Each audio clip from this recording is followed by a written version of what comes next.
Hey guys, back with another SuperCoach video, and round 5 was a pretty good round for my side. I scored 2,229, putting me in the top 6%, which is pretty good. Moved up 8,593 spots, moving me up to 23,077 overall. But I am a little disappointed based on the fact that I could have gotten to at least 2,300. Came down to the last game. I think I was at around 1,962, I think, with 4 Pies players left, and they all screwed it up. So, yeah, it is a little disappointing. But it is my highest score of the season so far, so there are positives to take out of this. Anyway, on to defense. Rory Laird, 121, another great score from him, and I just hope he keeps it up. Taylor Adams, a 78, and it was a little confusing to watch with him playing in the forward line a lot, and yeah, it's just, why wasn't he playing in the middle? Was he injured? I hope not. I just hope he bounces back and plays in the middle more, so yeah, just hope he wasn't injured. And I just hope I hope if he's not injured, Bucks comes to his senses and plays him in the middle. Anyway, Zach Tui, 116, and I went to the Saints-Cats game, and once again had a brilliant game, setting up the offense from the back line and getting a lot of touches. I think he had 32, and another brilliant chase down tackle, this time on Jack Stephen in the second quarter. So yeah, very happy with him. Andy Otten, 101, and he's just been unbelievable. He continues to score brilliantly, and yeah, just hope we can keep him up until like the bye rounds or something like that. He could make for an easy sideways trade eventually for an upgrade to a premium if it needs to happen soon. But yeah, I just hope. Like, I know Jenkins is probably going to come back in soon, but with Mitch McGovern out, I do hope that Andy Otten keeps his role, because he's just scoring unbelievably because of it. Anyway, Caleb Marchbank, 76, and I'll take it, especially in a 90-point loss to the Blues.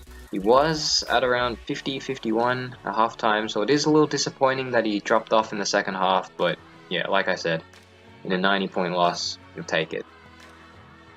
And here I used the emergency and bench loophole to get Hampton's 103, by far his best score of the season. Scored a couple of goals early, set the tone for what his game was going to be like, and he just continued. He just kept going and eventually turned up, and just brilliant stuff from him. And you know, also captain loophole to get Luke Dahlhouse's 120 doubled. I did play it very safe. I'd usually want to loophole a score around 125 to 130 or more, but after what happened last round with some premiums scoring poorly, such as Dangerfield and Pendles, yeah, I decided to play it safe this week. And it was like, if I didn't loophole Dahlhouse's score, I would have put the captaincy on Dangerfield, so it wouldn't have made a difference, so I'll take it. Tom Stewart, he scored 70, and definitely his best game, of course, along with his best score of the season, and break-even's now down to -12, so it's good stuff from him. Now we know for sure he's definitely got some more money to make, and yeah, just hope he keeps it up. On to the mids, Paddy Dangerfield with 120. Pretty happy with that. He was pretty quiet in the first 3 quarters, turned it up in the fourth quarter, kicked a couple of big goals there, scored 120 in the end. Be happy with him.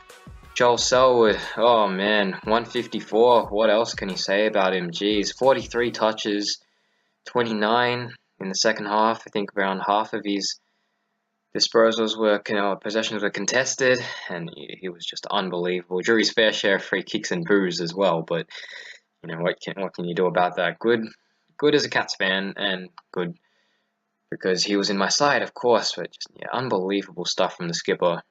Just well done to him. Nat Fife, 126. He's starting to turn it up, and you know, he's scoring well because of it, and I hope he keeps it up. Scott Pendlebury, 67. It's not every day you see a score that poor from Pendles, and yeah, he looked off against the Bombers, and yeah, just I hope he bounces back. I know he's versing the Cats, of course, but individually, I hope he bounces back and scoring-wise. Tom Mitchell, 127, great bounce-back game from him. 37 touches, so good stuff from Mitchell. Josh Kennedy, 91, and yeah, it's a little disappointing. I do feel like Sydney's struggles have had a bit of an impact on his scoring, but with Carlton, Brisbane, and North Melbourne coming up very soon, I feel like, well, at least I hope, it does benefit Kennedy's scoring. Jack Steele with an 80. He was at around, I think, 61 at the half. So it is a little disappointing that he dropped off and yeah, only scored 80 in the end. It is good. It's good as a Cats fan. It did help in terms of the Cats getting a victory, but scoring wise for SuperCoach, it is disappointing that Steele couldn't quite replicate what he did in the first half. So Sam Powell-Pepper, 55, and yeah, definitely hasn't replicated what he did in the first 2 rounds, and he might be a guy I look to trade very soon. I won't trade him this week. His break-even's at a 41, and I feel like he can beat it, but he most likely gets the chop next week. Jared Pickett, oh my goodness, this guy, he's only made 40k. Oh jeez, I don't know what to do with him. I'm not trading him out now. He's been such a slow burn. His break-even's around 19.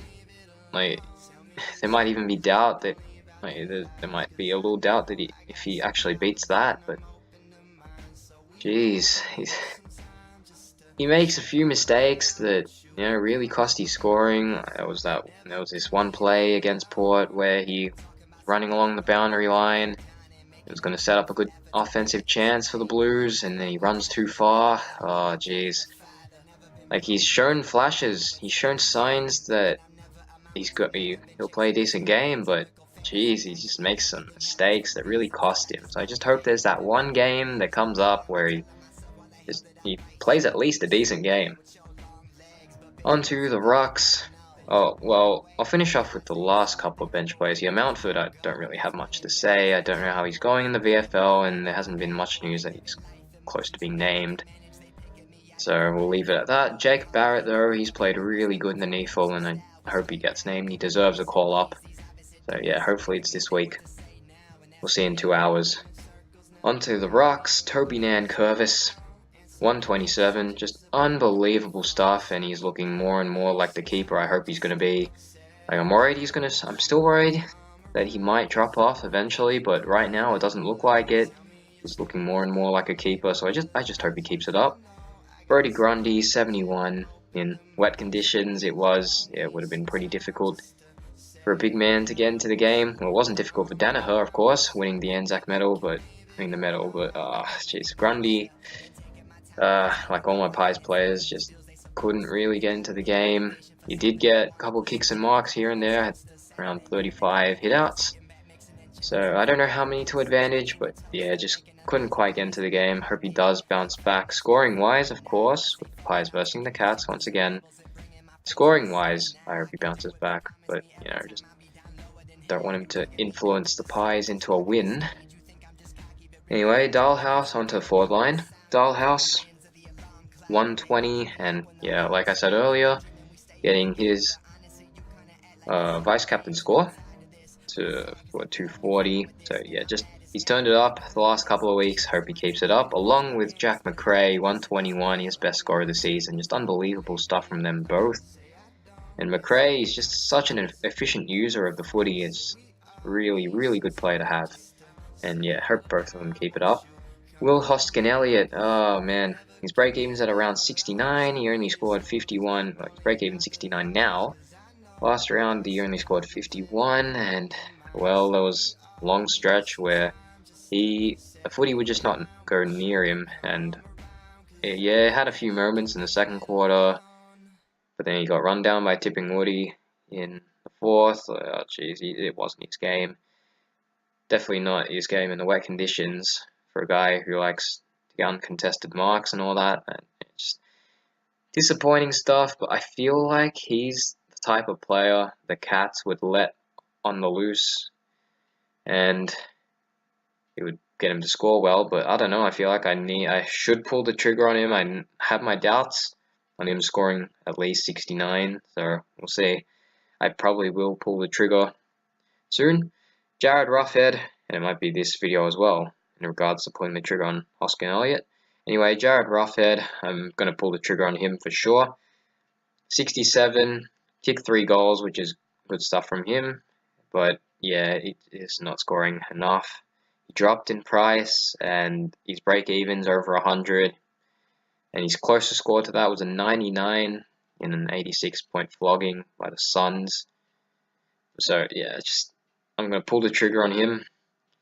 So yeah, Dan Butler, 64. He did have a really good first half. He was at around 45 at the half. Did slow down in the second half, and yeah, he was around the footy, but he couldn't quite get it as much, of course. Only gained 19 points, something around that in the second half. So yeah, he's still scoring decent, and he definitely has a few more weeks, 2 to 3 more weeks to make money before I upgrade, downgrade him, whatever. Dan Houston, same thing, 73, getting decent scores, still got a few more weeks of money to make. On the bench, Brandon Parfitt, and yeah, this is around what he's been scoring for most of the season, 51. Yeah, it's a little disappointing. He did have his moments, like good and bad, but yeah, he could have. There was a couple of times where he got caught holding the ball, and yeah, of course, affecting his score. So yeah, they could like Pal Pepper and Parfitt could easily get up to like 65, 70 around, but just a few mistakes from them, and it does cost them scoring wise. But yeah, it's disappointing, and they are Parfitt. You might be a guy that I look to trade out very, very soon. Maybe not next week. I don't know whether I pull the trigger next week. Probably the week after, sure.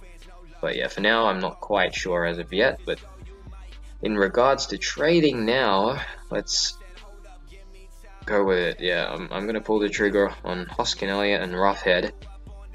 Make a couple of trades here. I've got my upgrade sorted, but my downgrade, it's either Fisher or Balik, and I'm not quite sure who to go with.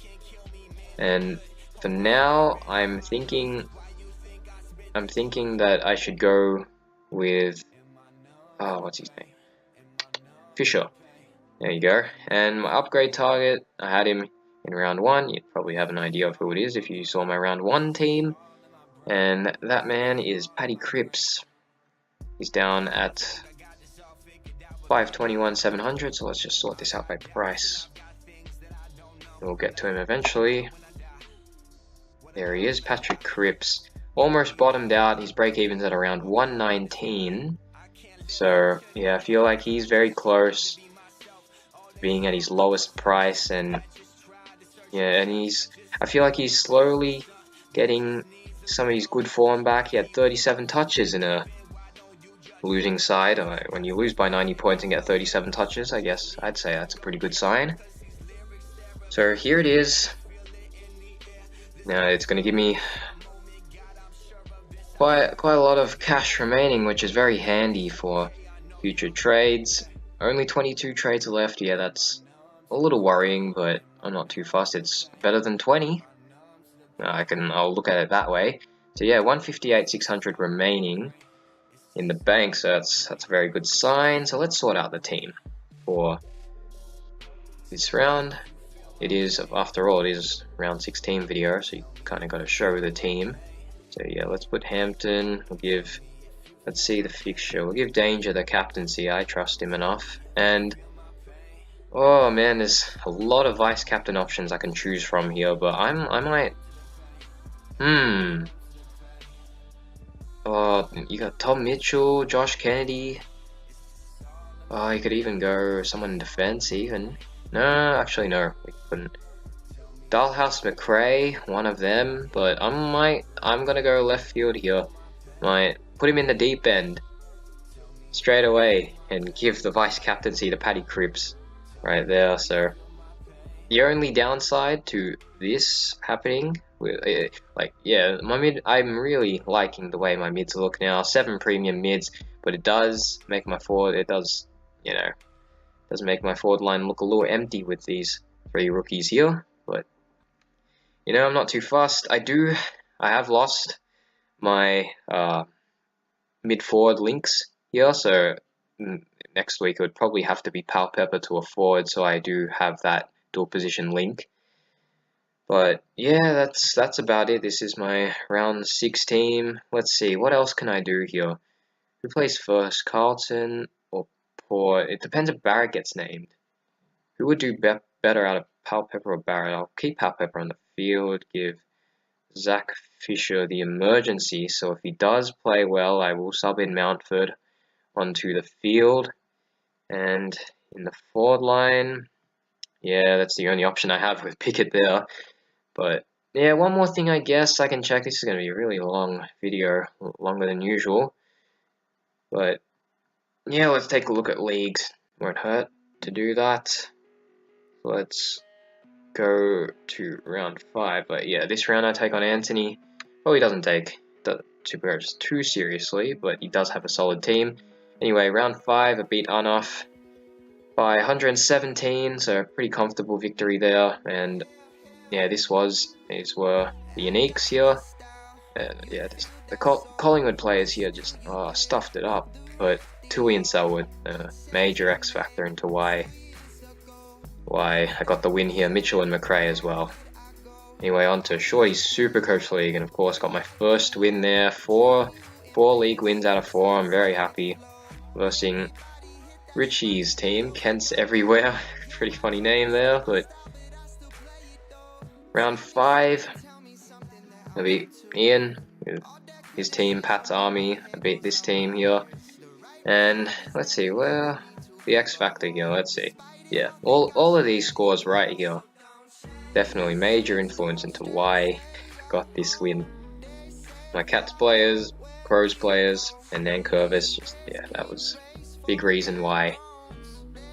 Yeah, and maybe one more thing, we'll move on to league standings. I haven't shown that yet. I'm sure he's probably shown standings to this league here. I know he showed it. Well, last time he showed leagues, he showed standings for us. So yeah, I've moved up to 9th. So yeah, just gonna try and break into the 8 this week. We'll see how it goes. My percentage is pretty healthy compared to some of the teams that are struggling in terms of their record. I can't say they're struggling with their team, but record-wise, they might have just gone unlucky. But yeah, those are the standings there, trying to crack into the 8, and that league ranking is really good to see. 412 out of 25,000. Good stuff. And in my own league, there are about half of them take it seriously, I guess about half, I don't know. But yeah, I got myself here at 3rd. And yeah, it's pretty handy. 4 teams undefeated, and I'm one of them. Mark Robinson undefeated as well. Good stuff. So yeah, I'll give you guys one more look of the team. There's the cash remaining and everything. But yeah, this will be my team for round 6. And yeah, it's the time where you start downgrading, grading, and upgrading, and picking the players that you want in your team, picking the premium. So yeah, it's an exciting time, and yeah, just hope I've gotten some of my decisions right here, bringing back Paddy Cripps. So yeah, we'll see how it goes this week. Yeah, once again, this is my team, and I'll see you guys next video.